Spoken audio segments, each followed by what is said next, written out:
নমস্কার, আদাব। Crime petrol দস্তাকে আপনাদের সবাইকে আরো একবার স্বাগত জানাই। নমস্কার বৌদি। নমস্কার। শিলা, এ রাজন, এ শুধু আমার বন্ধুই নয়, বরং ছোট ভাইয়ের মতো। এ তো তোমার মহত্ব বিজয়দা। আচ্ছা শিলা, এবার থেকে রাজন আমাদের সাথেই থাকবে।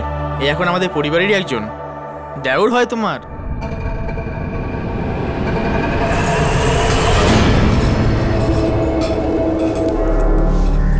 আমরা ধরা পড়ে যাব।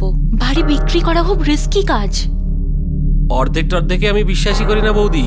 এখন তো তোমার পতিদেবও বলে দিয়েছে যে এই বাড়িটা তোমার। বাড়িটা যখন আমার, তখন বাড়ির গিন্নিও আমার, তাই না? যখন কোনো মানুষ কাউকে ভাই বলে নিজের বাড়ির দরজা খুলে দেয়, তখন সেই মানুষটার পুরো বিশ্বাস থাকে যে সেই মানুষটি, সেই বন্ধুটি ভদ্রতার সীমা অতিক্রম করবে না। কিন্তু যখন বিশ্বাসঘাতক সেই বন্ধুর ছুরি পিঠে আঘাত করে, তখন আর বলার মতো কোনো ভাষা থাকে না। এপ্রিল 2011, আগ্রা, উত্তরপ্রদেশ।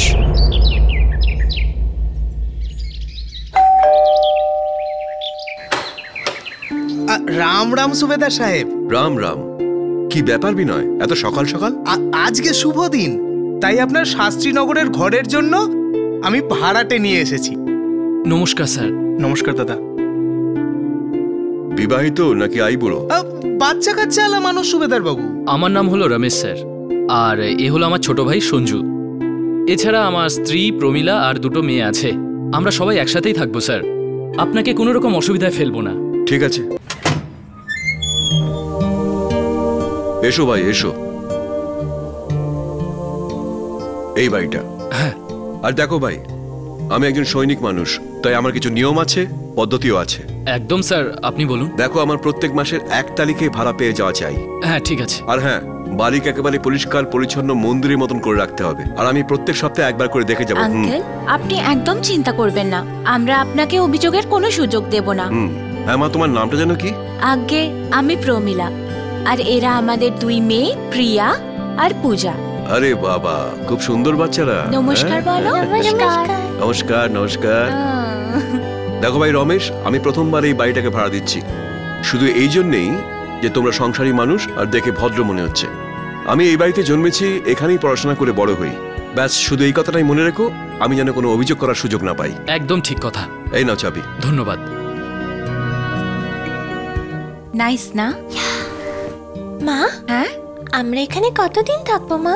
এবার আমরা এখানেই থাকবো। তাহলে আমার স্কুল? তোমার স্কুল এবার এখানেই হবে, আগ্রাতে। আর পাপার কাজ? পাপার কাজও এখন আগ্রাতেই হবে। সবকিছু আগ্রাতে হবে? হ্যাঁ, কারণ আমরা এখন আগ্রার বাসিন্দা। আর এটা হলো আমাদের তাজমহল।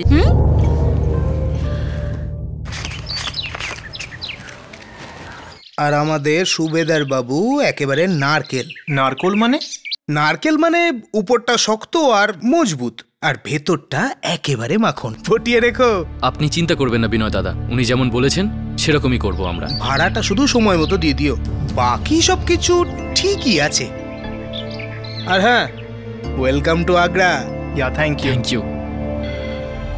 আচ্ছা রমেশ দাদা, ওই 25 লাখ টাকাটা সেফ আছে তো? 25 লাখ টাকা একেবারে সেফ আছে, কিন্তু এই কথাটাকে এত জোরে বলিস না।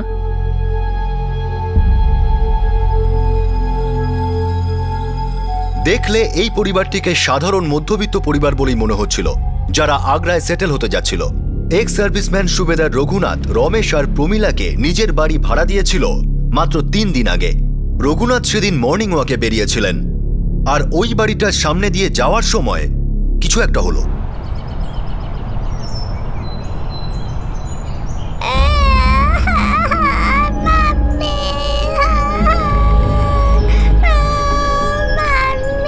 এটা তো নতুন ভাড়াটেদের বাচ্চার কান্না মনে হচ্ছে।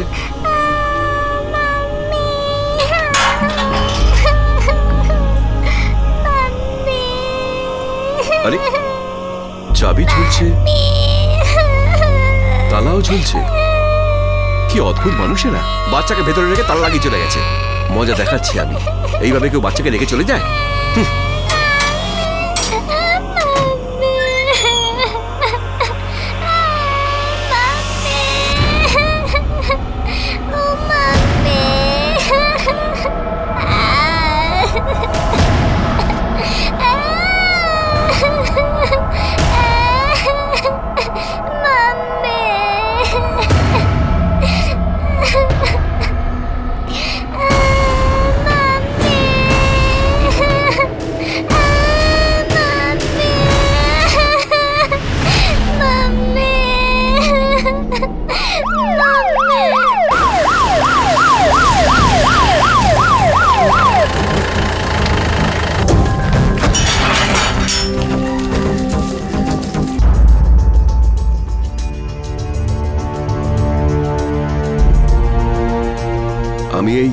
দিন আগে ওদের এই বাড়িটাকে ভাড়া দিয়েছি। সাহেব আমি শুধু দালালি করেছি, ওরা বলেছিল ওরা দিল্লির লোক।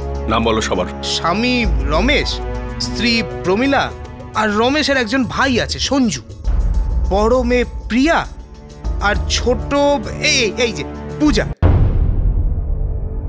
পূজা মা, বাবা সঞ্জু কাকু কোথায়? বলো মা।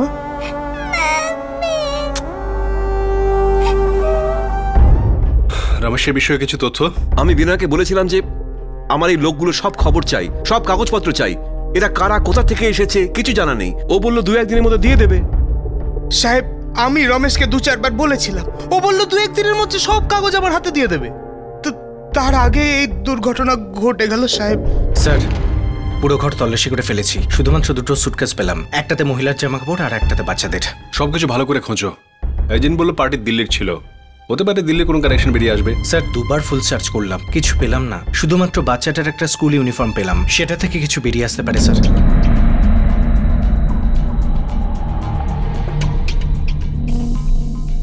মা এটা তোমার প্রিয়া দিদির স্কুল ইউনিফর্ম? কৃষ্ণা বিদ্যানিকেতন গাজিয়াবাদ, গাজিয়াবাদের স্কুল। আর রমেশ বলছিল ওরা নাকি দিল্লির। হয়তো মিথ্যে বলছিল সাহেব। কে? রমেশ নাকি তুমি? ভগবানের দিব্যিকে বলছি সাহেব, আমি সত্যি বলছি সাহেব, আমি কিচ্ছু জানি না। ওর মোবাইল নাম্বারটা তো জানো নিশ্চয়ই? হ্যাঁ সাহেব সেটা আছে, আমি দিচ্ছি।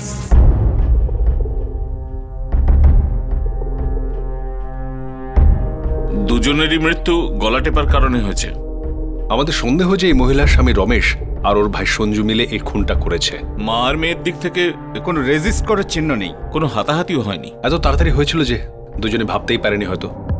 স্যার রমেশের মোবাইল বারবার সুইচড অফ আছে স্যার, প্রিপেড সিম ছিল, আগ্রার সিম ছিল, 3 দিন আগে নেওয়া হয়েছিল। খুব জোরালো প্ল্যানিং মনে হচ্ছে, কিন্তু একটা ব্যাপার বুঝতে পারছি না যে দ্বিতীয় বাচ্চা পূজাকে জীবন্ত ছেড়ে দিল কেন? কাঁদে না শোনা, খুব ভালো মেয়ে তো। এ দেখো দেখো চকলেটটা খাবে, এ দেখো বিস্কুট আছে, এ দেখো বিস্কুট খাবে, এই দেখো তোমার জন্য খেলনা আছে, এই দেখো দেখো দেখো দেখো। আর কাঁদে না শোনা, দেখো আমি তো আছি, এই সবাই আছে, সবাই ঠিক করে দেবে। কাঁদে না শোনা, একটু মনে করে বলো যে কি হয়েছিল, কি দেখেছিলে তুমি, বলো শোনা, বলো বলো। আচ্ছা পূজা, তুমি না শুধু মাথা নেড়ে হ্যাঁ বা না বলো, ঠিক আছে? এটুকু তো করবে প্লিজ, করবে তো? গুড। আচ্ছা এটা বলো যে তোমার মাম্মি আর তোমার দিদিকে তোমার পাপা মেরেছে? তাহলে কি মা তোমার সঞ্জু কাকু তোমার মা আর দিদিকে মেরেছে? বলো শোনা, ভয় পাও না, বলো।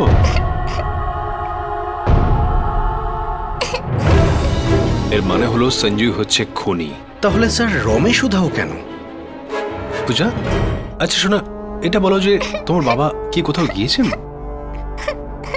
কোথায় গেছে বাবা?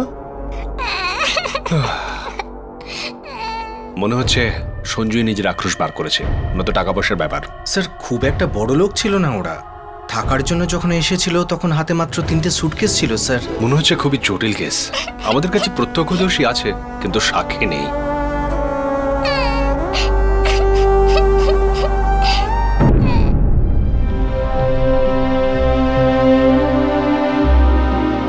পূজা মা, যতদিন না তোর বাবাকে খুঁজে পাওয়া যাচ্ছে ততদিন তোর এই দাদুই তোকে দেখাশোনা করবে, তাই না? তাহলে একটু খেয়ে নে মা। খুব ভালো, খুব ভালো মেয়ে, খুব ভালো। স্যার রমেশের কোথাও কোনো খোঁজ নেই স্যার। হতে পারে ওই সঞ্জুই রমেশকে শেষ করে দিয়েছে। তুমি আশপাশের সমস্ত পুলিশ স্টেশনে নোটিশ পাঠাও, আর আশপাশের সমস্ত মর্গে দাবিহীন লাশের খবর নাও শিগগিরই। স্যার আর একটা কথা আছে। কি? স্যার ওই গাজিয়াবাদের কৃষ্ণা বিদ্যানিকেতন, ওটার খোঁজ পাওয়া গেছে স্যার। সুপারব। এখন শুধু এটাই জানতে হবে আমাদের যে একটা দিল্লির পরিবার তাদের বাচ্চাকে গাজিয়াবাদে পাঠাচ্ছিল কেন।